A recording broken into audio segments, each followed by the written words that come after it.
Pembicara netti kita kali ini adalah seorang pria yang berasal dari Palu, Sulawesi Tengah.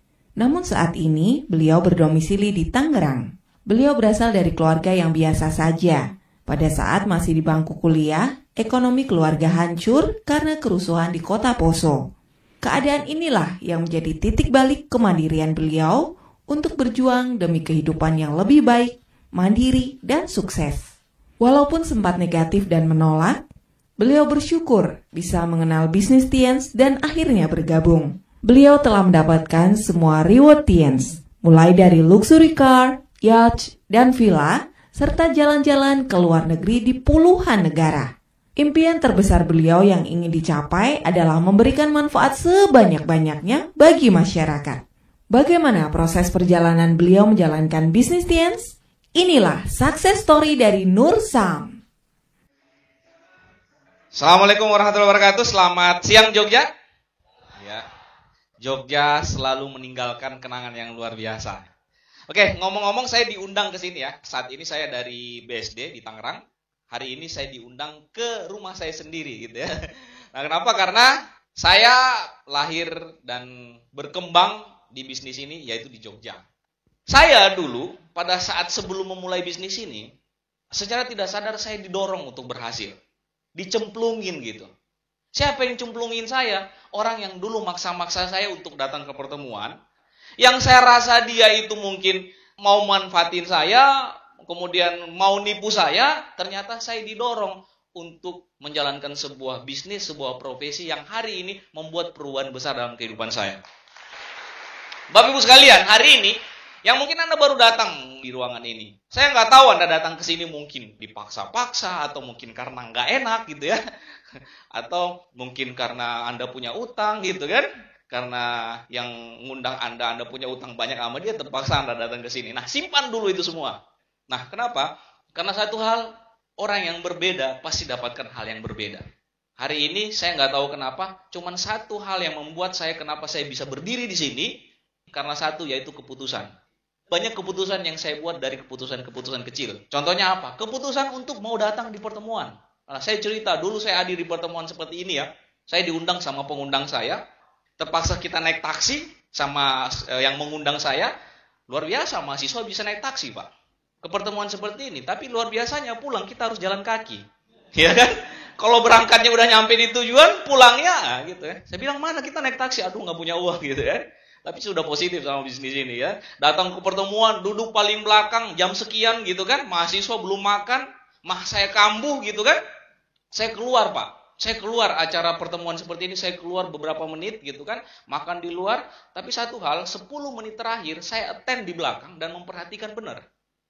Ternyata 10 menit terakhir itu yang membuka paradigma saya. 10 menit terakhir yang membuka visi saya dan melihat ternyata ini sesuatu yang luar biasa. Peluang yang luar biasa dan harus saya ambil. 10 menit terakhir. Nah, makanya teman-teman selesaikan pertemuan ini karena saya yakin kalau Anda duduk di sini betul-betul melihat satu sesi pertemuan full ini, saya yakin informasi ini akan memberi manfaat luar biasa buat Anda. Ya. Mungkin saya akan cerita ya latar belakang saya karena orang bilang ya, tak kenal maka tak sayang ya gitu ya. Tak sayang maka tak cinta. Tak cinta maka tak join. Nah, jadi harus kenal dulu gitu kan. Oke, Bapak Ibu sekalian, saya lahir di Kota Palu di Sulawesi Tengah, tapi saya menghabiskan masa kecil saya di Kota Poso. Di Kota Poso ya, di Kota Poso itu sekitar kurang lebih 6 jam kalau kita naik mobil. Sejak kecil Bapak Ibu sekalian, kalau ada sesuatu yang saya inginkan gitu ya, bagaimana caranya saya harus dapat. Saya minta mainan ke orang tua ya, ke ibu saya gitu. Saya minta dibeliin ini gitu, dulu mainan karambol gitu kan. Orang lain punya, saya minta dibeliin. Nggak dibeliin, besok saya minta lagi. Besok saya minta lagi, besok saya minta lagi. Sampai ibu saya bosan.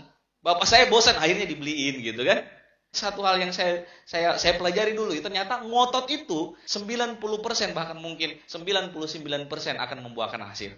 Yang saya ingat itu ya, saya tidak melewati masa kecil yang luar biasa juga. Di sekolahan juga saya mungkin masuk 10 besar gitu ya, 10 besar. Pernah juara 1, juara 2, juara 3, tapi pada umumnya semuanya rata-rata gitu. Nggak ada sesuatu yang luar biasa. Saya nggak tahu, saya dari dulu tuh suka ngelihat sesuatu yang mungkin orang bilang punya visi kali ya, saya nggak tahu. Pokoknya saya sukanya ngelihat itu, saya tinggal di kota kecil, tapi saya lihat kenapa orang di sana, di kota besar itu bisa kayak gini. Kenapa om saya itu bisa punya Pertamina 10 gitu kan, saya punya om dulu. Dia punya Pertamina ada 10, kurang lebih 10. Bapak saya dulu sempat tanya, nah kalau mau besar jadi apa gitu, masih SD gitu. Kayaknya bagus kayak om itu gitu kan. Apa sih yang dia lakukan gitu. Nah, saya suka lihat orang-orang besar. Apa sih yang mereka lakukan? Harus bagaimana supaya jadi orang besar? Itu visi. Nah, makanya saya bilang saya bukan karena saya tinggal di kota Poso terpencil gitu kan. Kerusuhan terus di sana nggak bisa habis gitu kan.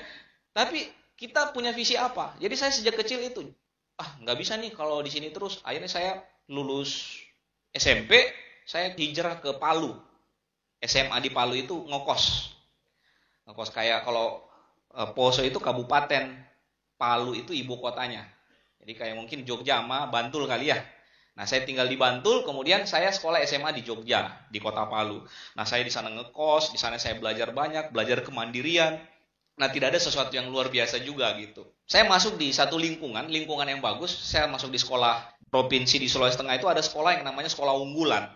Jadi orang-orang terbaik itu dikumpulin dalam satu sekolah, namanya SMA unggulan. Dan dibagi 3 kelas. Kebetulan saya masuk di situ. Otak belum terkontaminasi, Pak. Masih virgin gitu ya. Masih belajar gitu kan. Belum yang apa-apa gitu kan. Tapi luar biasanya di situ setiap bagi raport saya punya teman dekat. Kita itu lihat-lihatan, kamu juara berapa gitu. Kamu peringkat berapa? Jadi kita ada 29 orang di kelas. Kalau saya udah lihat dia peringkat 29, saya langsung seneng banget gitu, girang gitu. Wah, syukur ternyata saya peringkat 28. Itu belum lihat raport, Pak. Jadi kalau udah dia 29, saya pasti 28. Kalau dia 28, pasti saya 29. Jadi orang paling kacau lah di kelas itu kan. Walaupun kelas paling bagus seprovinsi, tapi paling kacau kita gitu kan. Satu ketika gitu kan. Saya ingat sekali di SMA itu. Saya punya kelas di atas nih. Kayak gini kan di kelas, di bawah lapangan basket. Gini-gini dulu, atlet basket loh Pak. Saya ikut klub juga dulu. Cuman pas naik kelas 3 SMP, kok tinggi-tinggi gak naik ya gitu kan. Tapi saya masuk klub loh Pak, pernah ikut lomba gitu. Cuman karena mentok tinggi gak naik-naik, terpaksa saya pensiun kelas 3 SMP gitu ya. Nah tapi suka main basket gitu. Nah di kelas saya udah ngomong, jadi teman-teman saya bilang, kalau saya gak masuk, bilang aja sakit. Udah tahu tuh, kalau Nursam gak masuk, sakit. Saya main basket di bawah. Pas lagi absen, Nursam, serempak satu kelas tuh. Kan paling badung di kelas soalnya. Kalau ada yang kasih tahu, itu bisa bahaya itu. Ya, pokoknya harus ngomong, kalau saya nggak ada sakit, kalau nggak ada apa gitu. Nursam, sakit, satu kelas gitu kan. Terus guru saya lihat tuh siapa yang main basket di bawah gitu. Saya masuk dipanggil, pak gitu ya. Nah tapi kayak gitu ya, maksudnya mencoba banyak hal. Yang namanya masih muda Pak ya. Akhirnya saya tamat, lulus gitu kan, lulus juga dengan nilai yang tidak terlalu bagus. Nah, saya lihat karena selalu melihat ke depan, harusnya kalau mau sukses itu harusnya bergaul, melihat dunia lebih luas. Dulu zaman-zamannya kita itu tujuan kuliah itu ada 3, Malang, Jogja sama Bandung. Jadi beda-beda tuh. Kalau yang di Bandung itu pastinya anaknya orang kaya. Kalau Jogja, wah itu menengah ke bawah. Karena kondisi ekonomi saya menengah ke bawah, saya pilih Jogja. Pada saat saya mau kuliah, bapak saya itu lagi dapat kondisi bisnis, usahanya lagi drop. Usahanya lagi goyang gitu kan. Punya beberapa truk, udah disita, tagihan banyak gitu kan. Pas saya mau kuliah di Jogja. Wah boro-boro nah kamu kuliah di Jogja. Kuliah di Palu aja mungkin bapak gak bisa biayain gitu. Kata bapak saya gitu. Tapi saya ngotot. Pokoknya gimana caranya saya harus kuliah di Jogja. Bargaining lah sama bapak saya. Pak, kira-kira kalau saya sampai di Jogja bisa nggak? Yang penting saya nyampe aja di Jogja. Tiketnya sekian, naik kapal sekian. Udah nyampe di Jogja. Urusan nanti saya di Jogja, kuliahnya apa semua, nanti urusan belakangan. Saya bilang gitu sama bapak saya. Dalam hati saya kalau udah saya nyampe di Jogja, kan nggak mungkin nggak dikirimin uang. Kan nggak mungkin dia pengen anaknya susah kan gitu ya. Jadi trik Pak. Pak jangan khawatir, yang penting saya nyampe di Jogja dulu. Wah gitu ya. Akhirnya bapak saya bilang, oke. Dikasih tiket pesawat kayak Titanic itulah dulu zaman-zaman kita ya. Pelepasan, kuliah yang bagus nak, cita-cita harus tinggi, jangan nakal, ingat ibadah, gitu kan. Ingat orang tua susah, jangan boros, gitu kan. Udah sampai di Jogja. Cari kuliah Pak, bukan yang paling bagus. cari kuliah yang paling murah. Yang paling murah di Jogja gitu kan. Keliling-keliling Jogja, dapatlah saya kuliah, Pak. Kalau nggak salah dulu sumbangan saya kampus itu kurang lebih 1.200.000. SPP-nya 500.000 setiap 6 bulan. Wah, cocok ini gitu ya. Nah, udah cari yang nggak perlu tes. Akhirnya saya masuk, diterima di situ, nggak perlu tes, langsung diterima. Karena kebetulan kampusnya butuh mahasiswa.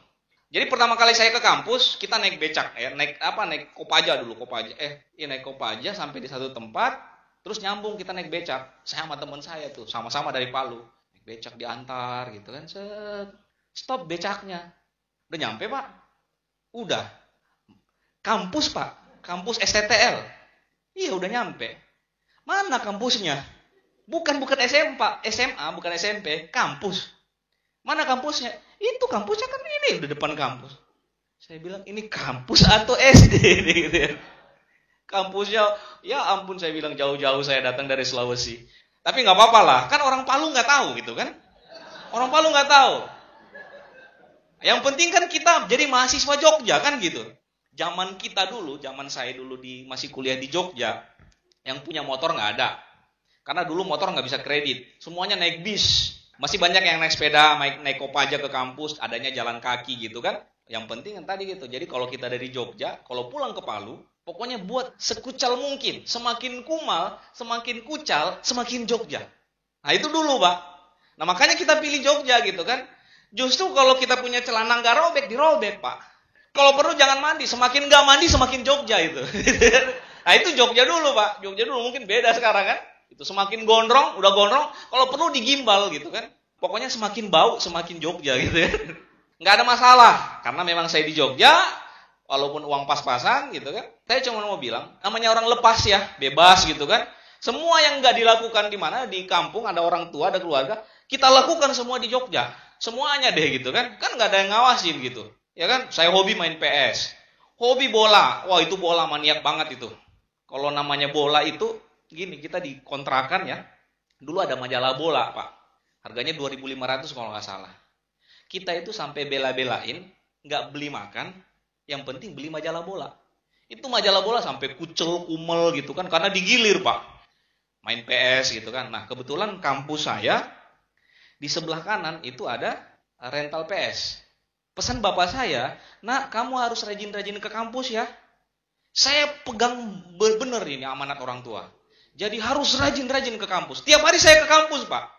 8 jam satu hari. Orang cuma 2-4 jam di kampus, saya 8 jam, Pak. Ke kampus, tapi lewat dikit. Rental PS. Jadi makanya saya sama rental PS itu yang punya itu udah kayak anak sama bapak gitu ya. Udah bapak. Jadi kalau nggak ada saya di situ sunyi PS-nya gitu kan. Nah, jadi normatif sebagai seorang mahasiswa lah, biasa ya, ngutang di angkringan gitu kan. Ya harus pinter-pinter punya siasat hidup nih di Jogja.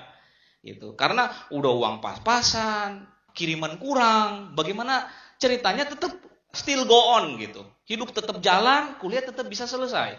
Cari pacar. Kita nggak punya motor kan? Ya cari pacar lah yang punya motor gitu kan. Nah, gitu kan. Mensiasati hidup. Tadi, Anda kira saya punya uang banyak main PS 8 jam sehari? Enggak, Pak. Tapi bagaimana cara-caranya kita pinter gitu kan? Datang ke situ. Pagi-pagi PS-nya belum buka, kita udah datang, Pak. Permisi, Pak. Sapunya mana, Pak? Nah, kita bersihin dulu PS-nya kan. Rapiin gitu kan. Rapiin semua PS-nya. Udah kita jagain. Dan setelah itu kita main.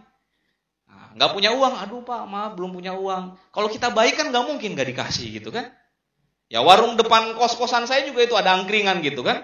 Udah lunas semua lah utang saya di situ ya. Karena saya udah bintang 7 udah di situ, udah bintang 8 udah di situ.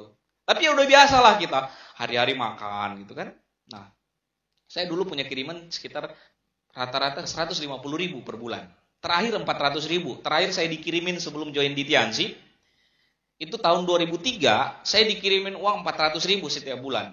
Nah, sebelumnya itu 150, 200 gitu kan.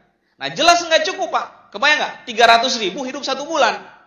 Tapi kan dulu makan agak murah gitu. Jadi cukup-cukupin. Nah saya strateginya gampang gitu kan. Kiriman datang 150.000. Saya datang ke warung. Bu, aduh saya ini takut pegang uang nih Bu. Nanti kalau saya pegang uang cepat habis nih. Saya titip ya Bu ya. Dititip di warung ini buat uang makan saya. Nanti dipotong aja setiap saya makan. Titip 100.000. Padahal 100.000 itu mungkin buat cuma 3 minggu. Saya tahu betul itu. Nah, seperti biasalah sebagai mahasiswa. Apa itu Bapak Ibu sekalian? Respon terhadap masa depan. Respon terhadap masa depan. Saya sama orang lain. Di presentasi Tiansi, aduh bro ngapain? Ngapain bisnis-bisnis? Masih muda, enjoy aja kali. Semangat, impian. Santai aja kali gitu kan. Teman saya bilang, kasihan tuh orang tua di sana udah biayain kita gini.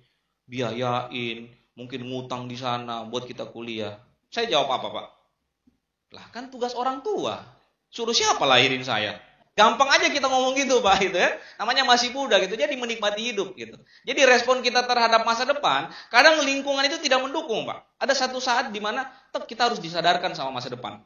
Oke, semester terakhir saya ketemu sama bisnis ini, ditawarin sama Tiansi, saya bilang no MLM. Apa? Bisnis apa? Bulat-bulat kaya. Bulat-bulat dapat mobil dari Hong Kong kata saya. Mana ada bisnis modal 2 juta kaya dapat mobil, gitu kan? Oh iya, di depan kos saya itu kan ada pohon bambu ya. Jangan-jangan teman saya ini tadi lewat situ. Kemudian dia kemasukan setan. Nah, ngomong di Tiansi gitu kan gitu ya. Jadi nggak masuk akal lah bisnis ini buat saya gitu. Nah, kenapa? Bukan cuma bisnis ini, kebanyakan seusia, mungkin banyak teman-teman di sini respon terhadap masa depan itu lambat. Saya pernah baca sebuah artikel ada di satu kota di Inggris. Ada sekumpulan anak muda usia mahasiswa. Mereka ngumpul tuh bareng-bareng. Mereka itu anaknya orang-orang terkaya di kota itu. Mereka ngumpul-kumpul, apa yang mereka bicarakan, Pak? Bisnis mereka. Mereka punya obsesi, bagaimana caranya mereka bisa ngalahin kekayaan bapaknya. Hilang nggak? Satu kelompok anak muda yang mereka bicarain, siapa yang paling hebat di antara kita yang bisa segera mengalahkan kekayaan orang tuanya. Masih muda. Lah kalau kita, Pak, kita termasuk saya dulu, lah ngapain susah? Kan tunggu ijazah. Dapat ijazah, keluar cari kerja. Ngapain susah-susah mikir masa depan? Nanti ada saat yang tepat gitu. Nah benar, saat yang tepat itu datang buat saya, Pak. Saat itu datang, belum selesai kuliah, tiba-tiba kerusuhan, Pak. Di kota Poso tuh. Bapak ibu saya ngungsi. Rumah saya dijarah, toko bapak saya dijarah, barang-barang habis. Ibu saya sempat telepon, nah ini masih ada sisa 1 TV yang ibu sempat bawa. Kalau kamu kehabisan uang ngomong biar TV ini ibu jual buat kamu nyambung hidup di Jogja. Wah itu miris banget Pak. Nah, saya bilang ibu saya lagi susah gitu kok mikirin saya. Udah saya bilang Ma jual aja Ma. Mama kan lagi ngungsi sama saudara sama ini. Ya udah jual aja buat hidup di sini. Saya mah gampang di Jogja gitu kan. Orang laki-laki ini gitu kan. Jadi kerusuhan di sana, saya di sini lontang-lantung, kos nggak bayar, kampus nggak bayar, numpang sana sini gitu kan. Untungnya baik sama temen, jago main PS kan gitu kan. Ada positifnya juga Pak gitu kan. Tiap hari temen datang, bro main PS yuk, ayo gitu kan. Kalau masih jam-jam 9 saya belum mau main tuh. Kalau udah jam 11 saya iya. Tunggu ya ntar jam 11 ya. Karena 1 jam main sedikit lagi makan siang. Ya kan makan siang diajak makan lah kan gitu kan. Gitulah. Itu satu titik di mana ternyata Bapak Ibu sekalian ternyata pas kerusuhan saya nggak bisa dikirimin. Semuanya nggak bisa kebayar. Makan aja saya susah gitu. Kebayang Pak, waktu saya mahasiswa, lambat 1 hari saja kiriman, itu saya udah stres. Ini 3 bulan Pak nggak dikirimin. Mau minta orang tua gimana? Orang tua aja masih ngungsi. Boro-boro kita, mereka udah makan belum yang kita perlu pikirin kan? Ya udah Pak, saya bilang ternyata gila. Saya ngomong sama teman-teman saya, bro tolong ada kerjaan di mana saya mau kerja. Apa aja deh gitu. Mau cleaning service, parkir, apa aja saya mau kerja gitu. Cuman yang namanya kita nggak punya link, nggak punya pengalaman juga susah. Nah, Bapak Ibu sekalian, saya sadar ini yang saya maksud respon terhadap masa depan. Kadang kita ditampar dulu sama hidup. Woi, bangun woi. Woi, bangun woi, udah siang gitu. Kadang harus gitu, Pak. Saya ditampar dulu aduh hidup. Gila, saya nggak punya apa-apa, orang tua nggak bisa kirimin. Gimana? Saya harus nyambung hidup. Ternyata tanggung jawab hidup itu bukan sama siapa-siapa, Bapak Ibu sekalian. Mohon maaf, bukan dari orang tua. Bukan dari teman dekat, pacar kita, siapa. Tanggung jawab. Kita mau jadi apa ke depan, itu adalah di tangan kita. Bukan tergantung siapa-siapa. Bukan tergantung siapa-siapa. Kondisi seperti itu, Pak, kita harus survival di Jogja. Udah saya cari kerja, melamar sana-sini. Tapi nggak ada, Pak. Nggak ada yang terima. Nganggur ya, jadi hidup jadi benalu di mana-mana, Pak. Makanya pas jalan di Tiansi juga saya susah gitu kan. Orang tadinya benalu, tiba-tiba ngomong BMW. Nah, tapi ini satu sisi yang mungkin bisa jadi pelajaran. Oke, Pak. Saat susah, namanya orang haus, Kalau dikasih air gimana? Ini orang haus nih Pak, di gurun pasir. Udah nggak minum 2-3 hari, tiba-tiba dikasih air. Harusnya gimana? Harusnya ngambil kan? Oke, saya cerita saya Pak, dasarnya orang Indonesia. Mohon maaf, saya soalnya orang Indonesia Pak. Orang Indonesia memang suka kayak gini gitu. Udah susah hidup, datang teman saya. Bro, ini bisnis bagus. Bisnis? Bulat-bulat. Bulat-bulat. Oh, sorry bro. Kalau mau nipu jangan saya, cari orang lain gitu. Saya bilang gitu sama teman saya. Harusnya Pak, orang susah, ditawarin peluang kan harusnya kan langsung diembat. Orang tamunya belum tahu apa-apa udah gonggong duluan. Wah, kamu mau tipu saya ya? Ini kan bisnis MLM. Itu tahu nggak itu nama teman kita, teman SMA? Kan jalankan bisnis kayak gini. Itu nggak dapat apa-apa. Wah, kamu mau nipu saya nih. Janganlah, kamu cari teman yang lain. Masa kita teman satu daerah mau nipu gitu kan? Udah pulang dia Pak. Tapi dasarnya ngotot, besok datang lagi. Saya bilang nggak mau, ini bisnis. Bapak saya utang di bank itu ratusan juta Pak. Baru bisnisnya jalan gitu kan. Sertifikat rumah masuk bank dulu. Baru ada bisnis. Bisnis apa? Modal apa? Teman saya bilang, modal ini bisnisnya gampang. Modalnya modal banting bibir doang. Ada garansi lagi di bawahnya. Bibir nggak bakalan doyer gitu. Nggak masuk akal lah gitu, ada bisnis kayak gini gitu. Harusnya nih tadi, kalau orang susah kayak saya, korban kerusuhan, udah nggak bayar SPP, harusnya kan ada peluang dipelajari. Bukan gonggong dulu gitu kan. Saya bersyukurnya, sponsor saya dulu yang nawarin bisnis saya gitu kan, sama teman-teman yang duluan, termasuk di sini ada Pak Wawan ya gitu kan. Orang-orang yang duluan jalankan bisnis ini ngotot gitu, akhirnya saya kebuka. Maksud saya begini, kenapa saya kebuka Pak? Kenapa saya terbuka? MLM mungkin orang bilang, MLM bisnis nggak jelas. Bisnis kayak gini, nanti kan sekarang jalan, besok hilang. Ini karena bisnis musiman, bisnis kumpul-kumpul, bisnis brainstorming, cuci otak, apa semua lah. Yang di atas enak-enak, yang di bawah diperah-perah. Emangnya sapi kita diperah-perah Pak? Enak yang duluan join, kaya yang di bawah, kasihan gitu. Bisnis piramid, wah macam-macam lah orang paradigma MLM. Tapi satu hal, kalau kita mau objektif melihat, nggak usah susah-susah Pak mikirnya.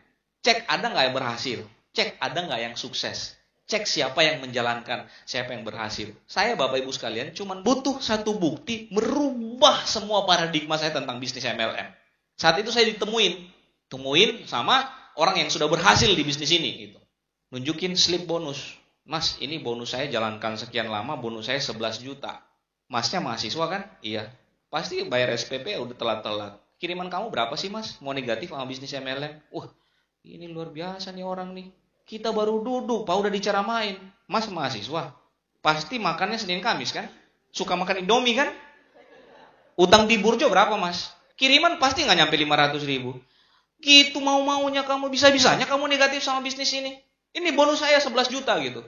Wah sakit Pak, saya dihina Pak. Pas dia mau bilang utang di Burjo pasti banyak kan? Saya langsung ingat Burjo di sana, Burjo di sana, Burjo di sana. 5 Burjo utang saya masih banyak Pak. Bener juga, terpaksa nggak marah Pak. Pasti kos belum dibayar kan? Iya bener juga gitu. Lah kita terpaksa emosi marah tapi telan ludah Pak. Ya bener gitu kan? Nah, tapi pas dia keluarin slip bonus, angkanya 11 juta, saya nggak tahu Pak. Saya panggil teman saya, udah pulang kita. Sampai di luar, saya langsung jabat tangan dia. Bro, terima kasih bro, saya segera join. Anda tahu nggak maksudnya? Kita ini Pak, udah zaman semodern ini. Kita masa sih nggak bisa lihat informasi? Saya Pak, negatif sama bisnis MLM. Nggak percaya sama bisnis MLM. Nggak ada sejarahnya MLM bisa buat orang sukses. Kenapa? Saya belum ketemu orang sukses. Itu cuma opini semua. Itu bullshit semua, nggak ada yang benar. Bapak saya harus utang ratusan juta baru bisa punya bisnis. Teman saya banyak jalankan bisnis MLM. Bulat jadi kaya. Nggak benar itu. Pas lihat bukti, 11 juta Pak. Selesai urusan. Benar ada orangnya kok. Makanya saya langsung ajak teman saya. Setelah lihat bukti, saya panggil teman saya. Udah nggak ada pertanyaan lagi. Kalau itu angka benar, itu ada orangnya, berarti kan ada. Saya bilang lah ibu-ibu aja bisa. Ibu-ibu loh Pak. Maki-maki saya, marah-marah saya pakai daster. Tahu nggak slip bonus keluar dari mana Pak? Bukan dari kantong, enggak dari sini. Banting di meja gitu. Mas, ini bonus saya Mas. Mau negatif sama MLM, mahasiswa kere. Luar biasa Pak, tersinggung kita Pak. Bisa dia. Aduh kalau saya nggak bisa Pak, potong aja. Iya ibu-ibu bisa Pak. Ibu-ibu bisa. Pakai daster bisa, masa saya nggak bisa? Saya langsung bilang sama teman saya, join, sampai di kos. Masuk di kamar kos. Kalau nggak salah tadi 2 juta ya. Oh harus belanja produk gitu kan. Cek dompet, boro-boro ada uangnya, utang aja belum dibayar gitu kan. Scanning kamar, scanning. Kalau mahasiswa itu biasa kan tiap akhir bulan suka scanning. Jadi masuk di kamar nggak ada yang bisa diinvestasikan. Ada satu tape saya, tape recorder gitu. Wah ini andalan ini. Andalan penghantar tidur gitu kan. Kalau pagi-pagi putar kenceng-kenceng biar semangat gitu. Kamar sebelah. Bro, boleh nih kayaknya kita sekolahin nih. Oh teman saya senang banget nih kan. Pas akhir bulan gitu. Wah pas ini bro. Bisa ini 30.000. Cukup buat 2 hari makan kata dia gitu. Enggak, gue mau join Tiansi. Teh aja gak dapat gitu. Satu tape mau digadein 50.000. Tapi Bapak Ibu sekalian akhirnya saya nggak tahu kenapa gitu. Teman saya datang gitu, dia sempat ngomong, gimana bro, jadi join nggak? Saya bilang, kayaknya nggak jadi deh. Udah usaha kemana-mana, kayaknya belum rezeki saya nih Tiansi nih. Bagus sih bisnisnya gitu kan, real. Saya udah cek web, udah sertifikasi dari Apli, udah ada syariahnya, udah jelas lah DP Rindaknya udah jelas, udah bagus lah gitu. Ini bisnis bagus, cuman kayaknya bukan rezeki saya deh. Kenapa emang bro? Udah saya udah pinjam kemana-mana, udah kayaknya belum rezeki saya, nggak punya ini. Kayaknya bukan garis tangan saya deh di bisnis ini gitu. Nah, banyak orang kayak gitu mungkin. Udah positif, udah yakin, udah usaha, mungkin kebentok gitu. Nggak jadi join sama saya. Terus dia bilang gini, ya udah nggak apa-apa kalau gitu. Nggak apa-apa. Tumben nih dia santai aja. Biasanya kalau saya nolak dia ngotot. Ya udah nggak apa-apa.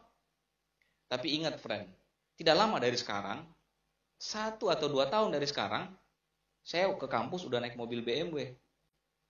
Ente masih jalan kaki. Ente masih dengan kendaraan andalanmu itu yang namanya Swallow itu. Saya udah naik mobil. Itu sepele Pak. Tapi karena masuk di ubun-ubun saya pikirin tuh. Lagi saya bayangin gitu kan. Kan saya jalan kaki kalau ke kampus tuh sekitar 2 kilo gitu kan. Lagi jalan gitu kan. Jalan kaki ke kampus, semangat. Tiba-tiba di samping ada yang klakson. Tot. Saya lihat. Teman saya, teman kampus yang nawarin Tiansi udah naik BMW. Itu pas 1 malam saya nggak bisa tidur.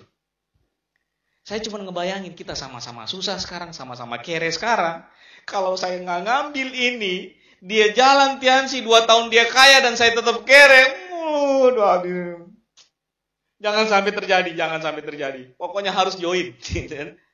Karena benar itu bakalan terjadi Pak. Bakalan terjadi. Itu benar-benar jadi pikiran saya 1 malam. Akhirnya besok saya datang langsung ke dia Pak. Saya bilang gak mau tahu caranya, saya harus join. Saya gak mau lihat kamu sukses sendiri. Beneran. Saya gak mau tahu. Bukan dia yang follow up, balik saya yang follow up dia Pak. Iya, balik follow up. Anda tahu, faktanya akhirnya tahun 2006, itu tahun 2003, 2006, ada 4 orang penerima mobil BMW di Jogja. Itu salah satunya saya, salah satunya upline saya, 2 downline saya. Nah, dan ini 4 orang satu kampus Pak. Satu kampus bener, kita ke kampus konvoi BMW Pak. Woi, BMW gitu kan, keren banget gitu. Beneran ini jadi fakta. Kalau saya nggak ngambil keputusan itu Pak, beneran terjadi. Ada 1 orang naik BMW, 3 orang jalan kaki ke kampus. Untung saya ambil keputusan itu dan saya gabung di bisnis ini. Ya, nah tapi sampai di sini Bapak Ibu sekalian ada proses ya. Ada proses yang saya jalankan, yang saya cukup bilang bahwa untuk bisa sampai di titik ini sesuatu yang sangat luar biasa sekali, yang hari ini saya tidak berhenti syukuri gitu kan. Banyak hal yang saya dapatkan. Saya nggak tahu, ini petunjuk Tuhan yang sangat luar biasa buat saya. Tuhan tahu saya susah, Tuhan tahu saya butuh. Akhirnya saya dikasih jalan Tiansi, saya berjuang di sini, akhirnya saya bisa sampai di sini. Bagus sekalian. Saya ingat dalam saya berproses di bisnis ini, saya butuh kerja keras. Saya 2003 join. 2003 join, sekitar 4 bulan, saya bintang 6. Saya bisa bintang 8, kurang lebih 9 bulan. Silver Lion itu kurang lebih 1 tahun lebih ya. Nah, totally, saya sekarang sudah, dari 2003 join sampai sekarang berarti sudah ada 14 tahun ya. 14 tahun saya berkarir di bisnis ini, dari sejak mahasiswa, sekarang saya sudah punya 3 anak, istri masih 1. Saya cuma boleh bilang ke Anda, saya kerja keras di bisnis ini cuma 5 tahun. Jadi saya bayar harganya tuh 5 tahun. Sisanya berapa? 9 tahun. Itu having fun. Orang tidak berhasil di bisnis MLM, cuman tidak berani melewati 5 tahun pertama. Kalau Anda join di bisnis ini, Pak, satu aja saya bilang, prinsip apapun kondisinya, apapun prosesnya, apapun kendalanya, lewati 5 tahun pertama. Pak, saya udah lewatin 5 tahun pertama, tapi kok gini-gini aja. Oke, 5 tahun ya iya. Join tahun berapa? Tahun 2002. Aktif berapa bulan? Oh, saya join 2002 bulan April. Saya aktif dari April sampai bulan Juni. Berarti 5 tahun saya cuma aktif April, Mei, Juni 3 bulan. Total sekarang 5 tahun. Ya jangan dihitung lah gitu kan. Anda 5 tahun di Tiansi, aktifnya 3 bulan. Jangan dihitung 5 tahun aktifnya gitu kan. Kan banyak yang kayak gitu ya. Tapi saya mau bilang ke Anda, 14 tahun saya jalankan bisnis ini, saya bayar harganya itu cuma 5 tahun. Yang tadinya ditolak, kerja keras, orang ketawain saya, Pak, di rumah ketawain. Saya pulang ke kontrakan, gak ada yang join, ketawa semua. Hahaha, juragan obat pulang gitu kan. Bro, itu hidungmu udah kayak mirip pentil BMW katanya gitu. Pokoknya macam-macam, Pak, mereka itu kan teman-teman suka banget ngece gitu kan. Lah kalau saya simpen di hati, Pak, stres saya. Mereka ketawa, saya ketawa lebih keras. Hahaha. Bener, iya kan? Kan ini kan cuman bicara siapa yang lebih ngotot aja kan gitu kan. Mereka ketawa, saya lebih ketawa, lebih keras. Mereka menolak, saya cari yang lain gitu kan, itu aja. Jadi 5 tahun pertama itu saya berproses. Pokoknya pakai kacamata kuda, hilangin urat malu gitu kan. Orang bilang Tiansi nggak bener, saya bilang bener. Dia bilang nggak bener, saya bilang bener. Dia bilang kamu nggak bisa sukses, saya bilang bisa. Ini cuma tinggal masalah ngotot aja kan. Kita akan lihat nanti 5 tahun ke depan. Kita akan lihat siapa yang kerja keras, siapa yang berproses, dan siapa yang jadi pemenang. Oke, kamu jalankan aja. Saya akan lihat kamu nanti bisa berhasil. Iya, lihat aja. Tonton saya, lihat saya. Bagaimana saya berjuang. Nanti saya sukses, kamu stroke. Bener, Pak. Iya kan? Lah, ini saya heran, Pak. Teman kontrakan saya dulu itu heran saya. Saya tawarin kan ini bisnis bagus, begini. Kamu join lah. Kalau kalian join, saya bisa bintang 4. Kalian bintang 3. Kalau bagus-bagus, kalian bisa sama-sama bintang 4 dengan saya. Mereka bilang apa? Udah kamu jalan aja dulu. Kalau kamu udah sukses, baru saya join. Lah justru kamu join lah supaya saya sukses. Nah gimana saya sukses, kamu aja nggak join gitu kan? Lucu gitu kan? Tapi nggak apa-apa, saya nggak menyerah gitu. Mereka nggak join, saya cari orang lain. Ini cerita luar biasa pertama gitu kan. Saya punya kontrakan tuh di Plumbon. Di kontrakan kita itu memang ada pelangnya, House of Spirit. Semangat gitu kan. Memang udah ada, Pak. Sebelum kita join itu udah ada pelang itu gitu. Nggak tahu memang jodohnya kali ya. Iya bener. Saya join, nggak ada yang mau join, Pak. Tuh, saya presentasi semuanya nggak ada yang join. Ada yang bilang haram lah, ada yang bilang bisnis siluman lah, ada yang macam-macam lah gitu kan. Nggak ada yang join gitu. Saya jalanin bisnis ini, saya presentasi si A, si B, rata-rata pengen lihat bukti gitu. Pengen lihat bukti mereka. 1 bulan saya jalan, saya dapat bonus waktu itu sekitar 3,6 juta tahun 2003. Teman-teman kontrakan saya kan pengen lihat bukti. Saya langsung ke Atakrit kalau nggak salah namanya itu, tempat belanja itu ya. Alat-alat kos gitu ya.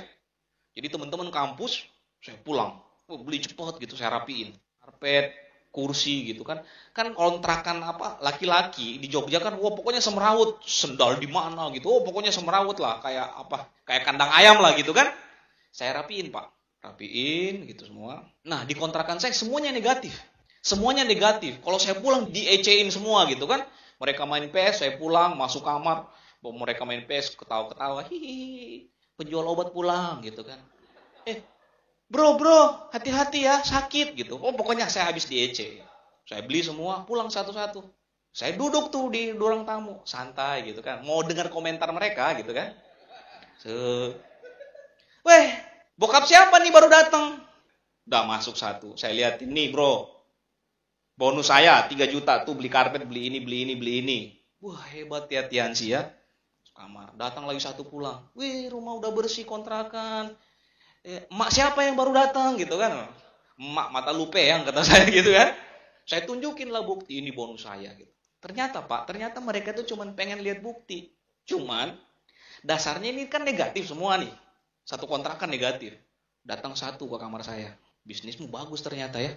Boleh dong Ini negatif gitu kan. Luar biasa ternyata menghasilkan gitu kan. Oke, saya boleh dong tahu di presentasi gitu. Saya jelasin gitu. Habis saya jelasin positif. Nah, terus dia bilang terakhir, tapi bro tolong ya bro ya. Jangan kasih tahu teman-teman yang lain ya. Soalnya ternyata Pak mereka itu suka sekali gosipin saya gitu kan. Jadi kalau ketahuan positif dia malu dia nih. Jadi pesan saya satu bro. Usahakan jangan yang lain tahu ya gitu ya. Oke gampang. Rahasia dijamin aman. Yang penting ente join. Gitu kan. Gak lama setelah itu datang lagi Pak satu. Beneran itu bonus kamu 3,6 juta. Iya bener. Bagus ya gitu kan. Bagaimana caranya cari modal? Gini-gini saya jelasin semua gitu. Wah tertarik juga pengen join. Ternyata omongannya juga sama. Bro bagus bisnisnya bro. Pengen join nih. Tapi jangan sampai sini tahu ya. Cukup kita berdua ya. Oh oke aman gitu kan. Nah, semuanya ngomong gitu Pak. Aman gitu ya. Tapi kan saya undang mereka Pak ke OP kan. OP hari Rabu gitu. Hari Rabu OP nih. Kalau kamu pengen lihat ini bisnis kayak gimana, datang ke sini ya. Oke, sip.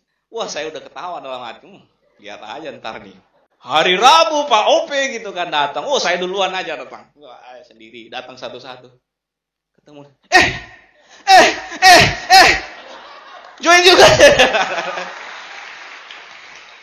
Akhirnya apa join semua satu kontrakan saya mah gitu kan ya. Syukur semua kan cuma pengen lihat bukti mereka gitu kan.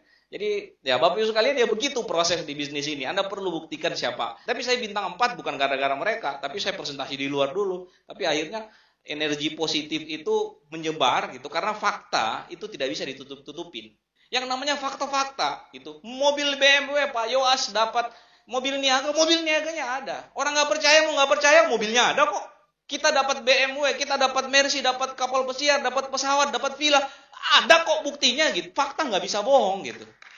Ya kan? Kalau kita bohong sama bisnis ini Pak, saya 13 tahun lalu udah berhenti dari bisnis ini karena bohong. Kenapa bertahan sampai 14 tahun? Karena semuanya fakta Pak. Gitu kan, orang satu demi satu stres Pak. Yang tadinya nggak percaya jadi percaya. Saya dapat motor, saya beli motor, kredit, saya datangin teman saya, ada yang join. Ada juga yang tetap nggak join. Ngotot sama negatif gitu kan. Katanya dapat mobil. Pokoknya dapat motor. Saya bilang tunggu saya dapat mobil. Kerja keras. Saya beli mobil. Harga 95 juta. Masih mahasiswa. Dari bonus saya beli. Datengin dia. Ini mobil saya. Katanya mobil BMW. Kok ini mobil second? Dasar negatif Pak. Gitu kan. Gak tahu mahasiswa beli mobil sendiri Pak. Itu luar biasa loh. Udah tunggu loh ya gitu kan. Kejar saya dapat gitu kan mobil. BMW datang gitu kan. Ini mobil saya gratis. Harga 580 juta. Gratis dari Tiansi. Wah udah telat bro. Udah telat gimana? Udah telat bro. Coba dari dulu saya join. Nah dia sendiri yang ngomong coba dari dulu. Ya iya coba dari dulu lu join gitu kan. Emang sukanya miskin dasarnya orang gitu kan. Nah, Bapak Ibu sekalian, kalau kita lakukan bisnis ini, bukti itu tidak bisa memungkiri Pak. Adik-adik saya lah contoh gitu. Tadinya negatif, gak ada yang mau gitu. Stres, terintimidasi. Dia kerja kakaknya tidur-tidur. Belanja melulu, keluar negeri melulu. Dia kerja pagi sampai sore. Terintimidasi hidupnya Pak. Akhirnya terpaksa join gitu kan. Mohon maaf, bisnis MLM ini adalah tren luar biasa Pak saat ini. Kita nggak bisa menghindar. Hari ini Anda boleh nggak join? Oke nggak apa-apa. Percaya sama saya, nggak butuh lama dari hari ini. Nggak butuh lama dari hari ini, mungkin 2 bulan ke depan, orang akan datang sama Anda. Nawarinnya apa? Bisnis MLM lagi. Kalau enggak, mungkin Tiansi lagi, Pak. Karena Tiansi paling gede di Indonesia. Ya kan? Oke, 2 bulan Anda nggak join lagi, nggak apa-apa. Nggak usah join. Mungkin 1 tahun lagi, teman Anda datang lagi, presentasi Anda. Apa? Tiansi lagi, Pak. Tetap nggak mau join, nggak apa-apa, Pak. Maksud saya, oke, Anda nggak usah join. Nggak apa-apa, ini pilihan hidup. Tapi mau negatif sama bisnis MLM udah sulit, Pak. Yang negatif, Anda boleh negatif, tapi jangan sama MLM. Negatifnya sama money game. Karena money game sama MLM beda. Banyak orang tertipu di luar sana, mohon maaf itu bukan MLM. Di Indonesia, kurang lebih ada sekitar 500 perusahaan MLM. Ini kita bahas secara logika aja. 500 perusahaan MLM lebih di Indonesia. Anda tahu yang punya sertifikasi syariah berapa? Tidak lebih dari 10. Yang memiliki apli ada berapa? Kurang lebih 60. 60 sampai 100. Pertanyaan saya, 400 itu perusahaan apa? Yang tidak punya depkes berapa? Jadi perusahaan MLM yang real syariah punya sertifikasi Apli, kemudian punya DP Rindak, legal, itu kurang lebih 10 perusahaan MLM. Kalau Anda negatif, maaf, coba cek. Mungkin itu yang 499, bukan 10 yang real. Iya, jangan samain dong sama Dim, Providom, apalah itulah inilah. Aduh, kemarin ketemu orang, jelasin, wah ini sama ini. Sama gimana, ujungnya gimana, produknya aja nggak jelas. Jangan samain lah bro. Saya 14 tahun jalankan bisnis ini. Anak saya beli susu, genteng di rumah saya, lantai saya. Orang tua saya bisa umroh. Saya bisa berkali-kali ke luar negeri dari bisnis ini. Saya makan beli beras dari bisnis ini. Dan Anda bilang bisnis ini nggak bener, keterlaluan Anda.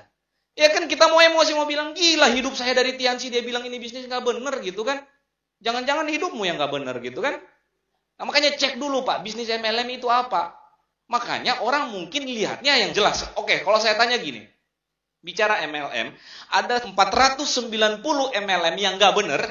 Dan ada 10 yang bener, real. DP Rindak ada, Apli ada, sertifikasi ada, semuanya ada. Ada 10. Yang ditahu masyarakat yang mana? Yang masyarakat tahu tentang MLM kira-kira yang mana? Hampir pasti yang orang bilang MLM itu yang 490, bukan yang 10. Nah makanya saya bilang tugas saya dan leader-leader di depan ini kasih tahu ke masyarakat ini loh bisnis MLM bisa merubah membantu kehidupan seseorang from zero to hero, dari anak kos yang nggak punya apa-apa bisa punya kehidupan luar biasa, bisa jadi kebanggaan orang tua, bisa luar biasa gitu.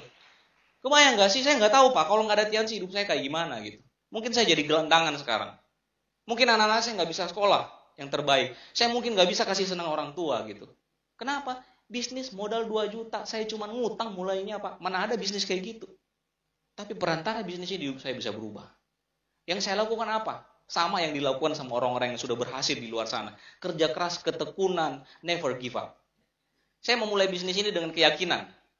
Nggak ada sama sekali keraguan pada saat saya mulai bisnis ini. Saya start di bisnis ini dari miskin, nggak punya apa-apa, utang, di burjo masih banyak, kos-kosan belum dibayar, SPP belum bayar. Saya tahu saya susah. Tapi saya sudah masuk di lintasan untuk jadi orang sukses, Pak. Saya mulai start. Pada saat kaki saya pertama masuk di bisnis ini, nggak ada kata tidak. Garis finish harus saya sampai. Nggak mau tahu apapun prosesnya. Mau saya ditolak 100 orang, saya cari 1000 orang. Teman kok saya nggak menerima, saya cari di luar. Keluarga saya nggak terima, saya cari yang lain. Yang penting gimana caranya. Saya tahu betul bisnis ini benar. Saya tahu betul bisnis ini bagus. Dan saya harus sampai di ujung sana. Kalau orang lain bisa, saya pasti bisa. Saya cuma mulai dengan keyakinan. Saya yakin bisa sampai di sana, apapun prosesnya. Karena sudah banyak yang buktikan. Kalau Pak Luis makannya nasi, bukan makan batu, saya yakin saya juga pasti bisa. Kalau Pak Luis jalannya masih di atas tanah, Pak, nggak ngambang, saya juga pasti bisa. Jadi tidak ada keraguan bisnis ini, Pak. Kerja keras tentunya, karena di mana-mana kita butuh kerja keras. Dan terakhir adalah kuncinya konsisten. Batu aja itu bisa berlubang karena air. Nah, kita belajar dari orang-orang yang berhasil tentang kerja keras. Saya baca cepat. Pemain legenda NBA Michael Jordan menggunakan waktu libur untuk melatih ratusan kali jump shot setiap harinya. Jangan lihat dia sekarang, tapi apa yang sudah dia lakukan. CEO Starbucks, setelah bekerja, dia bekerja lagi di rumah. Luar biasa. Wajar kalau dia sukses. Mark Cuban, pemilik klub Dallas Maverick, tidak mengambil liburan selama 7 tahun ketika dia memulai bisnis pertamanya. Wajar dia sukses. Venus dan Serena Williams, siapa yang nggak tahu? Ini 2 bersaudara, pemain tenis yang sangat luar biasa. Memulai memukul bola tenis pada pukul 6 pagi sejak mereka berusia 7-8 tahun. Jangan lihat sekarang, tapi apa yang sudah mereka lakukan. Wajar kalau mereka jadi pemain top dunia di tenis. CEO Yahoo, Marissa Mayer, secara rutin bekerja semalaman selama 130 jam dalam seminggu ketika masih bekerja di Google. Wajar dia jadi orang hebat. Oke, konsisten. Thomas Alva Edison. Tahukah Anda Thomas Alva Edison gagal pada percobaan ke-990 kali sebelum akhirnya ia sukses menemukan penemuan lampu pijar di percobaan ke-1000 kali. 1000 kali, ada yang bilang 10.000 kali. Ya. Dahsyat, ketika ia sempat ditanya orang terdekatnya, di dekatnya, ia hanya menjelaskan, ketika percobaan itu gagal, ketika percobaan itu belum berhasil, saya tidak pernah mengatakan itu gagal. Saya hanya mengatakan bahwa saya belum menemukan caranya. Ya, konsistensi. Henry Ford, telah mengakui kehilangan 6 kali kesempatan dan sedikit demi sedikit ia kembali memanage dan mengumpulkan uangnya yang sempat hilang. Oke. Seorang novelis dari Inggris bernama John Vease mendapat 753 penolakan sampai akhirnya ia berhasil mempublikasikan 564 buku, bahkan sampai sekarang buku-bukunya laris dibaca. Apa yang dilakukan oleh yang berhasil di bisnis ini? Pak, saya join di Tianxi, jangan lihat saya diamond. Waktu saya join, saya nggak mau pulang ke kos saya sebelum saya ketemu 3 orang. Setiap hari saya presentasi, harus ketemu 3 orang sebelum saya sampai ke kos saya. Pernah satu ketika, saya sampai di depan kos saya, capek jam 1 malam, sampai di kontrakan, saya singgah, saya nggak mau menyentuh rumah saya, kos saya, sebelum saya presentasi 3 orang. Saya duduk di angkringan depan kontrakan kita, dan bilang, hari ini baru 2 orang. Saya mau pulang, tapi malu sama komitmen. Saya janji harus ketemu 3 orang. Hampir setengah jam, Pak. Saya mikir, malu pulang, bohongi diri sendiri. Tapi saya sudah punya komitmen, harus kerja keras. Tiba-tiba downline saya, calon prospek saya SMS. Saya tertarik sama bisnis yang barusan Bapak presentasi. Ini ada teman saya 3 orang, teman kontrakan saya pengen tahu informasinya. Jam 1 malam, saya langsung tancap gas motor saya ke sana. Ternyata orang yang saya presentasi jam 10 tadi, positif dan langsung cerita ke teman-temannya. Jam 1 malam saya ke sana, Pak. Saya presentasi. Saya nggak lihat dia join, tapi saya pulang senyum. Saya pulang ke kamar saya dan tidur pulas. Nikmatnya kerja keras. Nikmatnya berjuang. Apa yang kita perjuangkan, apa yang kita targetkan itu bisa dapat. Jangan lihat sekarang, Pak. Saya berproses di bisnis ini. Jangan kira bangun Jogja itu cuma gampang bangun. Tapi butuh dedikasi, butuh kerja keras untuk betul-betul membuktikan saya layak untuk berada di panggung kemenangan ini. Pertanyaan saya, Anda sudah belajar dari orang-orang sukses nih, Pak. Sekilas saya baca. Pertanyaan saya, Anda sudah melakukan apa di Tianxi? Apa yang sudah lakukan? Apa yang sudah Anda lakukan? Apa yang sudah Anda korbankan? Baru presentasi 2-3 orang ditolak, berhenti. Kalau Anda mau berhenti, berhenti dari sekarang. Anda tidak layak jadi orang berhasil. Kalau baru 10 orang menolak Anda dan Anda bilang gagal, berhenti dari sekarang, Pak. Jangan buang-buang waktu. Karena memang Anda ditakdirkan untuk gagal. Karena orang berhasil tidak akan menyerah. Tidak cuma dengan 10 orang, 100 orang pun dia akan tetap konsisten. 1000 orang pun menolak kalau dia yakin dia tetap akan lakukan bisnis ini sampai dia berhasil. Ya. Kenapa? Modal bisnis ini udah gampang, Pak. Tinggal berjuang, tinggal fight, habis-habisan perjuangkan sehingga Anda bisa dapatkan apa yang sudah Anda targetkan dari awal, apa yang menjadi titik finish Anda, apa yang menjadi tujuan akhir Anda di bisnis ini. Perjuangkan, yakini itu, jangan pernah berhenti sampai Anda dapat. Ya. Saya bisa beli mobil ini, saya bilang tadi, sebenarnya saya nggak terlalu suka cerita ini ya, gitu ya. Tapi saya juga bingung ya, bicara MLM dulu waktu kita masih miskin selalu ditanya bukti kan. Lu udah dapat apa emangnya? Kalau lu udah berhasil baru gua join gitu kan. Pas kita udah sukses, posting di Facebook, dapat ini, bangun rumah 5 miliar, naik haji, umroh sekeluarga. Orang inbox, Pak, Anda kok sombong banget? Belum ada bukti, ditanya bukti. Pas nunjukin bukti, dibilang sombong gitu kan. Saya nggak tahu nih, apakah saya yang salah atau dia yang error otaknya ya. Gitu ya. Nah, tapi ini perlu. Anda bisa melihat bahwa bisnis ini sebuah kendaraan yang sangat luar biasa. Bisa merubah orang from zero to hero. Ini bicara inspirasi, ini bicara hasil dari kerja keras, ini bicara tentang hasil dari sebuah keputusan. Nah, saya mulai 2003, saya beli mobil ini tahun 2003, saya 2005 kalau nggak salah. 2005 saya beli mobil ini 95 juta. Murah barangkali, tapi ingat saya memulai bisnis ini dari utang. Nah ini 2006 saya di wisuda. 2003 join, 2006 saya dapat mobil Mercy C230. Luar biasa gitu. Dulu berjuang gitu kan, nggak orang percaya, banyak yang menghina, nggak bener bisnisnya. Waktu saya dapat mobil ini kita langsung ke pabrik ya, kita ke pabrik perakitan di Bogor. Di mobil itu udah ada tulisan nama kita. Jadi kita turun dari bis, tinggal milih yang mana ada nama kita, itulah mobil kita. Mobil ini dulu harganya 580 juta. Dan kita dapatkan ini cuma modal KTP, Pak. Banyak orang punya mobil ini. Banyak, Pak, di luar sana. Tapi Anda cari yang cuma modal utang 500 ribu. Anaknya korban kerusuhan. Di Jogja tinggal numpang di kos temen. Udah mau diusir dari kampus karena nggak bayar SPP. Diputusin pacar karena miskin. Jalankan bisnis ini, 3 tahun bisa dapat mobil ini. Oke. Nah, ini perjalanan saya ya, 2006 saya terima mobil gratis, 2008 saya terima kapal pesiar, 2009 dapat pesawat pribadi, jadi kapal sama pesawat ini dapatnya cash reward, jadi dalam bentuk uang. Kapal pesiar ini totalnya kurang lebih sekitar 350 juta, pesawat pribadi ini sekitar 520 juta. Terakhir 2006 saya dapat villa. Villa ini nilainya sekitar 1,3 miliar. Ya, saya ulangin lagi, sebuah bisnis dengan modal utang 500 ribu memulai bisnis ini. Ya. Nah, ini rumah dulu yang saya beli di Paradise, tetangga sama Pak Wawan. Nah, saya mau cerita sedikit.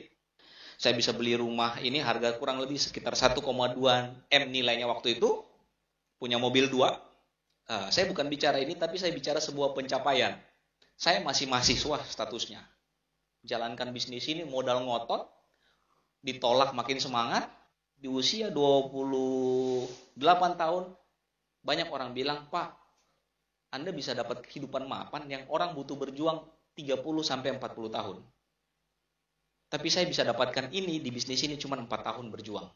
Nah, inilah potensi bagi teman-teman yang masih muda nih. Anda nggak ngerasa gitu. Saya feelingnya juga dulu biasa saja karena saya yang punya gitu. Tapi ketemu orang umurnya 50 tahun masih dikontrakan. Ya mohon maaf ya. Ya mungkin bukan saya yang hebat, tapi kita bicara kendaraan. Kalau Anda naik kereta dari Jogja ke Jakarta, saya naik pesawat, dibolak-balik juga tetap saya yang duluan nyampe. Nah, jadi hati-hati dengan memilih kendaraan gitu ya. Jadi kalau Anda join di bisnis ini, sudah terpaksa Anda harus keluar negeri. Tinggal pilih gitu kan, mau pergi kemana, tinggal kejar kualifikasinya. Oke, ini di Malaysia Singapura tahun 2004, waktu saya dapat New Outstanding ya. Ini di Prancis, tahun 2006, di Italia ya. Di Swiss, Belanda, Korea. Ini Jepang juga, saya nggak tahu 2012-2013 ya. Ini di Turki, ini 2009 saya sama istri bisa umroh. Nah ini di Amerika tahun 2014. Amerika ya Pak ya, beneran Amerika ya, di Hollywood nih. Nah saya cerita sedikit, orang keluar zona nyaman. Pak, saya dulu waktu mahasiswa kerjaan saya itu nonton bola, main PS. Jadi kalau udah bola tuh, tim kita diolok-olok, wah itu udah sama ngajak perang tuh. Nah, saya nggak tahu kenapa, pada saat saya disentil dengan impian, disentil sama kehidupan, disentil sama kesuksesan, saya ketemu bisnis ini Pak, saya lupa semuanya. Itu lagi kadang miris banget tuh, kita lagi presentasi, terus tim kesayangan kita lagi main gitu. Dan kita harus memilih antara mau presentasi atau mau nonton bola gitu. Nggak ada Pak, saya lupa semuanya gitu. 8 jam di PS tuh, kebayang gak sih pagi bangun bukan ke kampus tapi langsung ke PS 8 jam tiap hari. Saya tinggalin Pak. Yang 8 jam aja saya lupa, apalagi yang 2 jam gitu kan. Nah, sampai di sini, wah itu luar biasa Pak. Saya nangis pas masuk di sini. Bukan saya nangis, istri saya ikut nangis gitu. Lu nangis kenapa gitu kan, yang ngefans saya lu yang nangis gitu ya. Dia terharu lihat suaminya gitu kan. Masuk di sini kita lihat semuanya gitu kan. Wah, luar biasa lah. Tapi saya tinggalin ini gitu. Saya tinggalin ini pada saat saya berjuang di bisnis ini sampai di satu titik bisnis saya stabil, saya nikmatin semuanya. Ya, tapi bisnis ini ngasih jalan ke Anda. Suatu saat Anda pasti bisa ke sini ya. Nah, ini di Munich di Jerman. Kalau saya keluar negeri sukanya wisata stadion. Satu negara tujuan pertama 2 gitu. Tujuan pertama adalah stadion, tujuan kedua hard rock. Nah, karena saya suka koleksi baju hard rock. Oke. Ini di Venice, di Prancis, di Praha, di Ceko, di Madrid. Ini Barcelona. Kita nonton live waktu itu Barcelona lawan Villarreal. Ya, Villarreal waktu itu live kita nontonnya. Oke, ini di Liverpool ya. Terus ini di Manchester. Oh, bareng Pak Yowas gitu ya. Ada Pak Yowas waktu itu ya.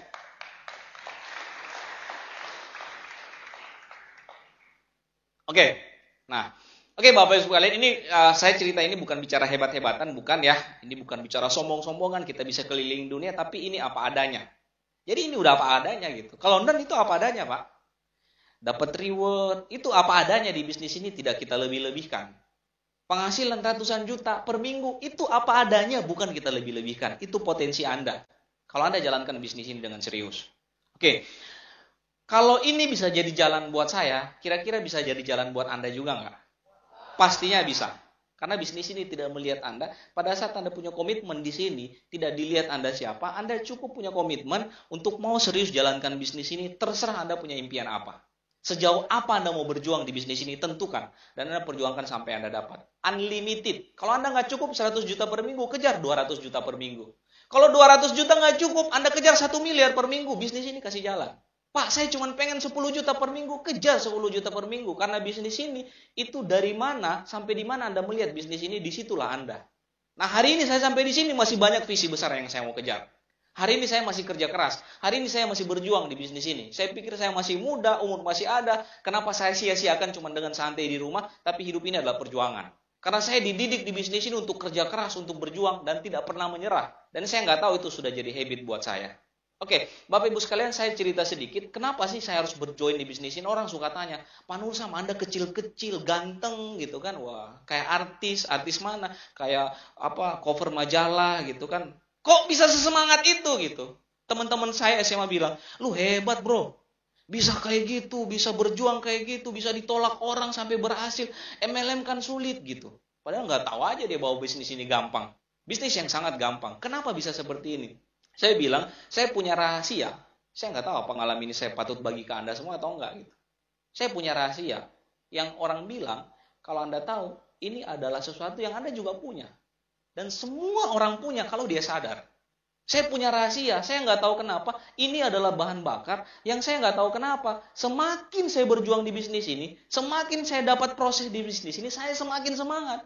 Kenapa? Saya punya bahan bakar yang lebih luar biasa dibanding proses di bisnis ini. Kadang orang lupa sama tujuannya, kenapa? Bahan bakarnya kecil, Pak. Tapi saya punya bahan bakar yang sangat besar sekali, yang saya tidak mungkin dihentikan di bisnis ini. Tidak mungkin saya terhentikan di bisnis ini. Karena bahan bakar saya terlalu besar, Bapak Ibu sekalian. Oke, ini keluarga kecil saya. Saya cerita sedikit waktu saya masa kecil saya gitu ya. Bapak saya usaha, dagang di pasar, punya beberapa usaha. Ibu saya juga ikut bantu. Sejak kecil saya tidak mendapatkan mungkin apa yang orang bilang itu perhatian yang luar biasa dari orang tua. Karena bapak ibu saya sekarang lagi di Jakarta gitu kan. Saya ceritalah, saya bilang sama anak saya, nah bapak itu dulu nggak pernah dikasih gini sama nenek, sama kakek. Belajar sendiri gitu. Mama saya nyeletuk dari belakang. Lah iya emang gimana mau ngurus kamu, merhatiin kamu, bapak aja nggak ada sekolah gitu kan. SD aja nggak tamat, gimana mau ngajarin kamu gitu. Kenapa Bapak Ibu sekalian? Bapak Ibu saya terlalu sibuk berjuang untuk anak-anaknya, kami 6 bersaudara. Mereka berjuang cari uang luar biasa sampai mungkin melupakan hal yang paling penting, yaitu perhatian. Jadi pagi subuh udah ke pasar. Subuh udah ke pasar, Pak. Jadi kita sekolah, bangun sekolah sendiri, mandi sendiri, ke kampus sendiri. Pulang ke rumah nggak ada orang. Jadi kita udah siapkan uang makan, udah disiapin makanan di rumah, udah makan. Saya ketemu orang tua, kadang udah malam baru ketemu, nggak pernah dikasih. Kalau sekarang, luar biasa Pak. Saya bisa melewati waktu yang sangat luar biasa bersama anak-anak saya. Saya pernah waktu itu dapat juara di sekolah gitu ya. Juara di sekolah, peringkat 1 kalau nggak salah. Sempat ya di SD kelas 1, guru saya bilang, ini akan ada pembagian rapot, undang bapak ibu, orang tua harus hadir. Saya ngomong ke bapak ibu saya pikir bapak ibu saya mau bakalan bangga, senang anaknya juara 1 kan. Wah senang sampai gitu, saya ke pasar ngasih ke ibu saya, bapak saya, "Ma, Pak, juara 1, ini saya juara 1 di kelas, nanti ada pembagian rapot, nanti bapak ibu diundang." Bapak saya bilang apa? "Udah nah, bapak lagi sibuk kerja, mama lagi sibuk kerja, nanti suruh siapa aja orang di rumah gitu." Saya pulang tuh lagi mikir, mohon maaf Bapak Ibu sekalian, sesuatu yang sangat saya harapkan itu tiba-tiba nggak bisa gitu kan. Saya punya orang tua nggak ya gitu ya. Ini bicara jeleknya gitu. Tapi saya tahu mereka melakukan sesuatu yang menurut mereka mungkin lebih berharga, yaitu berjuang secara finansial biar kami bisa hidup. Tapi kami butuh sesuatu yang lebih, yaitu waktu, kesempatan, di mana kita bisa proof ke mereka, buktikan ke mereka, nih anakmu ini hebat gitu, bisa jadi juara, bisa jadi dilihat banyak orang gitu. Dan bapak saya nggak bisa. Saya pulang Pak, tetangga yang saya minta. Tetangga datang, dapat peringkat juara 1, riuh dibagi, ditanya mana orang tua, saya panggil tetangga saya bilang ini orang tua saya. Gitu. Sampai detik ini saya belum cerita ke orang tua saya kejadian ini. Tapi saya tahu mereka sudah berjuang lebih dari hal lain yang mungkin mereka pikir itu lebih saya butuhkan, yaitu perjuangan secara finansial. Bapak Ibu sekalian, saya berjuang habis-habisan di bisnis ini, cuma satu. Saya tidak mau, saya cuma berikan uang ke anak-anak saya, tapi saya nggak punya waktu buat mereka. Hari ini 1 kali 24 jam Pak, saya punya waktu sama mereka. Saya mau cerita sedikit, kalau saya lagi di Jakarta Pak, saya di Jakarta nih gitu. Aktivitas setiap hari nih, bangun subuh, habis sholat, saya suka olahraga, sepedahan. Itu jam 6 sampai jam 7. Jam 7 saya pulang ke rumah, itu udah siap-siap anak-anak, saya perhatiin gitu kan. Biasanya kalau saya lagi pengen nganter, saya nganter. Tapi kalau saya lagi tidak pengen nganter, kan ada yang nganter ya. Saya cuman salaman, cium pipi kiri, pipi kanan, kasih sedikit nasihat, mereka ke sekolah. Udah saya di rumah. Satu hari nunggu jam 12, di rumah tuh, nggak kemana-mana. Saya nggak tahu di Tianxi ini kok gitu ya. Kita bukan disuruh kerja, tapi cari kerjaan gitu. Udah di rumah satu hari. Jam 9 sampai saya sempat bilang ya sama Pak David di Rembang itu. Jam 9 sampai jam 12 itu masa-masa waktu kritis gitu kan. Lagi bingung, hopeless, mau ngapain, nggak ada yang bisa dikerjain gitu kan. Jam 9 tuh bingung ngapain, anak-anak ke sekolah gitu kan. Istri lagi sibuk arisan. Atau nggak lagi nemenin masak di belakang gitu kan. Sendiri ngapain gitu kan. Jadi masa-masa kritis tuh jam 9 sampai jam 12. Nah jam 12 anak-anak pulang. Anak-anak pulang, jemput, saya nunggu di rumah. Main lagi sama anak-anak, temani mereka tidur siang. Sore bangun, kita jalan biasanya. Kalau nggak jalan-jalan sepeda, kita ke mall. Pulang-pulang maghrib, sholat maghrib bareng, temani mereka belajar. Biasa habis maghrib, saya belajar sama mereka. Biasanya sama ibunya. Belajar ngaji, belajar membaca. Jadi anak saya bisa baca, mohon maaf bukan karena di sekolah, tapi bisa belajar karena bapaknya yang ngajarin baca. Anak saya bisa ngaji, itu bapaknya yang ngajar ngaji. Kenapa? Karena saya mau berikan waktu yang terbaik buat mereka. Saya suka selalu tanya sama anak-anak saya, "Nak, bapak kurang apa? Main sama bapak cukup nggak?" Kalau mereka bilang kurang, ayo kita main gitu. Karena saya mau berikan waktu yang terbaik buat mereka. Bagus sekalian, waktu itu sesuatu yang tidak bisa beli dengan apapun. Saya udah lewatin proses masa-masa saya, masa-masa kecil saya nggak bisa balik dan minta, "Ma, Pa, saya butuh kasih sayang, saya butuh diperhatiin," nggak bisa. Itu udah lewat dan itu membekas dan saya nggak mau ini terjadi sama anak-anak saya. Saya berjuang di bisnis ini habis-habisan Pak untuk mendapatkan kebebasan waktu. Pada saat Anda berhasil di bisnis ini, Anda bisa tentukan kapan Anda mau kerja, kapan Anda nggak mau kerja, kapan Anda mau santai, kapan Anda mau bekerja, kapan Anda mau di rumah saja, itu semua independen, terserah Anda. Gitu. Dan bisnis ini kasih jalan Anda untuk ke sana. Ya. Nah, seperti inilah, seperti proses saya bilang tadi ya, kadang pembantu saya gitu, maksudnya orang yang kerja di rumah tuh, bingung nih, "Bapak kerja apa ya?" gitu ya. Kayaknya nggak pernah ke kantor, sekali-sekali hari Sabtu keluar kota, pulang hari Senin gitu kan, sekali-sekali gitu. Ya kalau udah di rumah ya gitu aja gitu. Bangun pagi, jalan-jalan, ke mall, belanja, tapi nggak pernah kerja gitu. "Bapak kerja apa ya?" gitu kan. Tiba-tiba lihat di rumah saya kan ada kamar kosong kan gitu kan. Wah, jangan-jangan ada lilin di dalam kamar ini gitu ya. Masuk kamar, ternyata nggak ada lilin gitu. Nggak, ini jadi pertanyaan klise gitu. Tetangga-tetangga saya juga pada bingung tuh. Ini bapak ini ngapain? Masih muda tapi kayak nggak kerja. Baru bangun rumah lagi, kerjanya naik sepeda melulu. Ngapain dia gitu kan? Dulu Pak, waktu saya berjuang di bisnis ini kebalik gitu. Orang heran. Ngapain dia tiap hari keluar, pagi presentasi, nggak kaya-kaya, miskin terus gitu kan? Jualan obat, bawa tas gitu kan, kayak dokter, nggak kaya-kaya gitu kan? Ngapain tuh orang gitu kan? Orang heran, kita kerja nggak dapat uang. Sekarang nih orang tambah heran lagi Pak. Nggak kerja tapi uangnya kok banyak gitu. Gitu ya. Nah, makanya Bapak Ibu sekalian ada peribahasa bilang, hari ini kita melakukan apa yang orang tidak lakukan. Hari ini kita kerja apa yang orang tidak kerjakan. Just keep doing. Lakukan terus. Karena suatu saat Anda akan menikmati apa yang orang lain tidak nikmati. Karena suatu saat Anda akan dapatkan yang orang lain tidak dapatkan. Pak, orang lain hari ini kerja, kita santai. Hari ini orang habis-habisan banting tulang, pagi, siang, malam mikirin duit. Kita nggak mikirin duit, datang sendiri Pak. Banyak orang bilang ada proses yang perlu kita lewatin di bisnis ini ya. Tahap awal, kita kerja nggak mungkin nggak dibayar. Kalau Anda nggak dengan proses ini, cepat lewatin supaya Anda naik ke tahap kedua. Tahap kedua apa? Kerja, tapi dibayar sedikit. Harus lewatin itu Pak. Baru join udah mau passive income. Nggak ada ceritanya itu Pak. Jadi harus lewatin prosesnya. Tahap kedua, kerja, tapi dibayar sedikit. Kalau Anda nggak tahan, lakukan bisnis ini dengan frekuensi lebih banyak supaya naik di tahap ketiga. Tahap ketiga apa?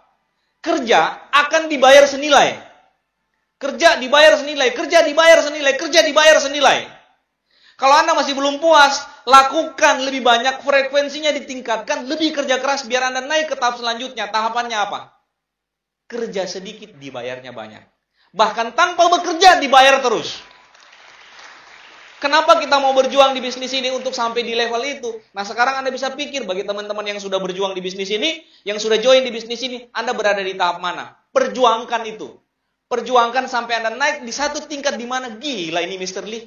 Nggak kenal aja, nggak tahu siapa saya kok. Baik banget kirimin tiap bulan. Di rekening masih ada kok kirim lagi gitu ya. Itu luar biasanya lah Mr. Lee ya. Gitu kan. Banyak hikmah yang kita bisa lihat ya. Saya nggak tahu saya punya anak yang masih lucu-lucu gitu. Saya sangat bersyukur ada di bisnis ini Bapak Ibu sekalian. Saya dikasih jalan untuk berikan yang terbaik buat mereka.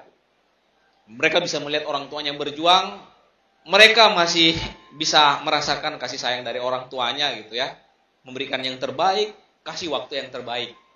Saya jadi orang tua di sini, mungkin teman-teman Bapak Ibu sekalian yang jadi orang tua masih punya kesempatan untuk berikan yang terbaik buat anak-anak Anda. Cuman butuh kerja keras. Cuman butuh melakukan sesuatu dan tanpa menyerah lakukan yang terbaik untuk memberikan yang terbaik buat orang-orang yang Anda cintai. Kalau Anda jadi anak Bapak Ibu sekalian, saya mau cerita sedikit. Hari ini saya sangat bersyukur masih punya kedua orang tua saya.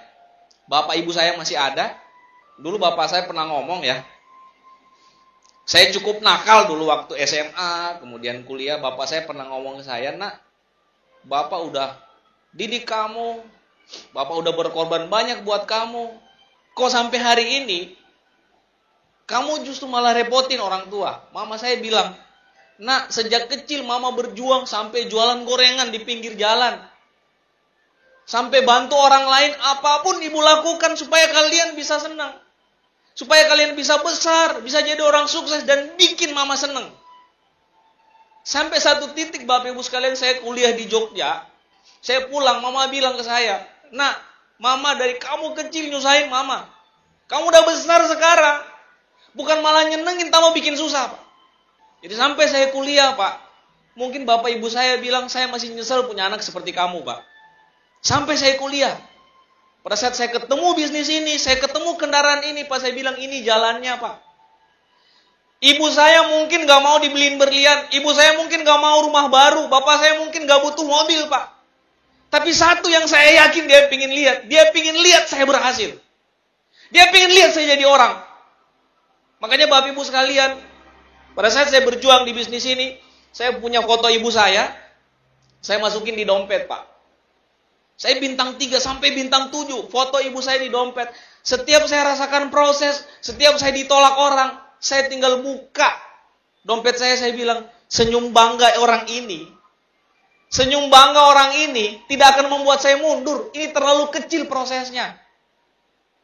Terlalu kecil, Pak. Makanya saya bilang saya punya bahan bakar yang sangat besar.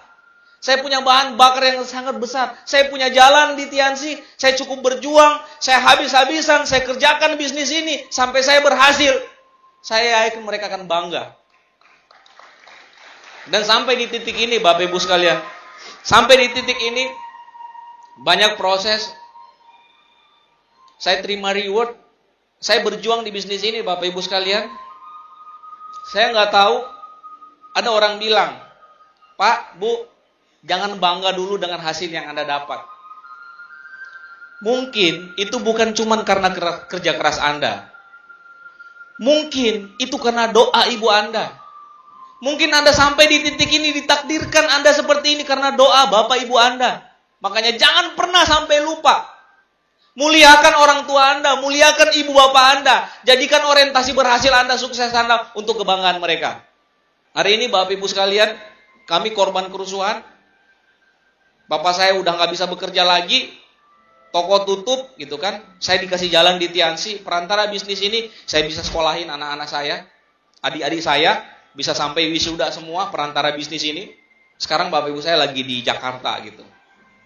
Hari ini Bapak Ibu sekalian, saya cuma bilang pencapaian saya hari ini itu berkat kerjasama tim.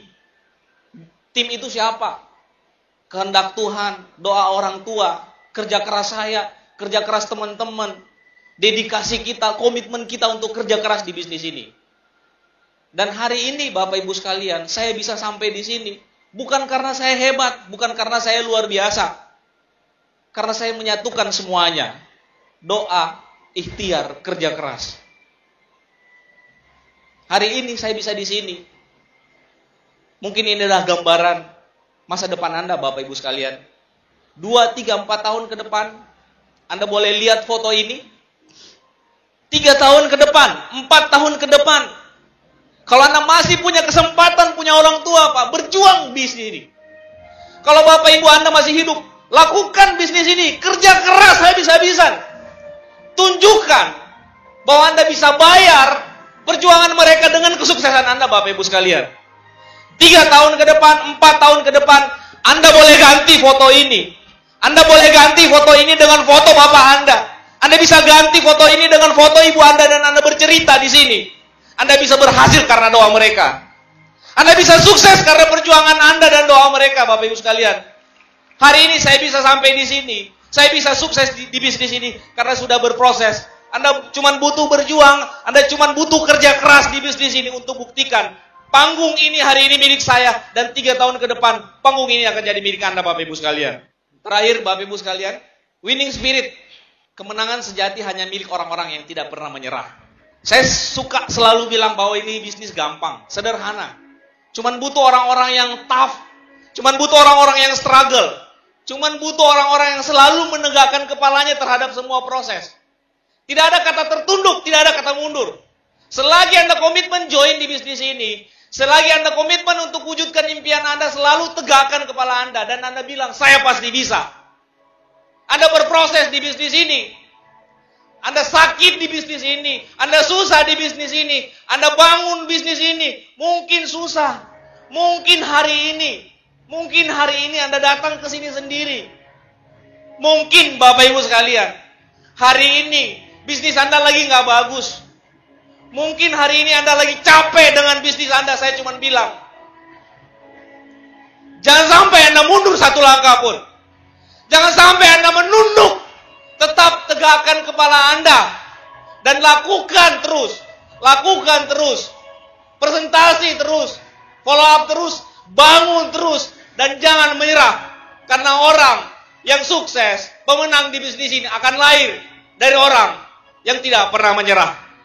Kalau Anda tidak pernah menyerah, pastikan siapapun Anda sore hari ini, siapapun Anda, komitmen Anda hari ini untuk mau berjuang.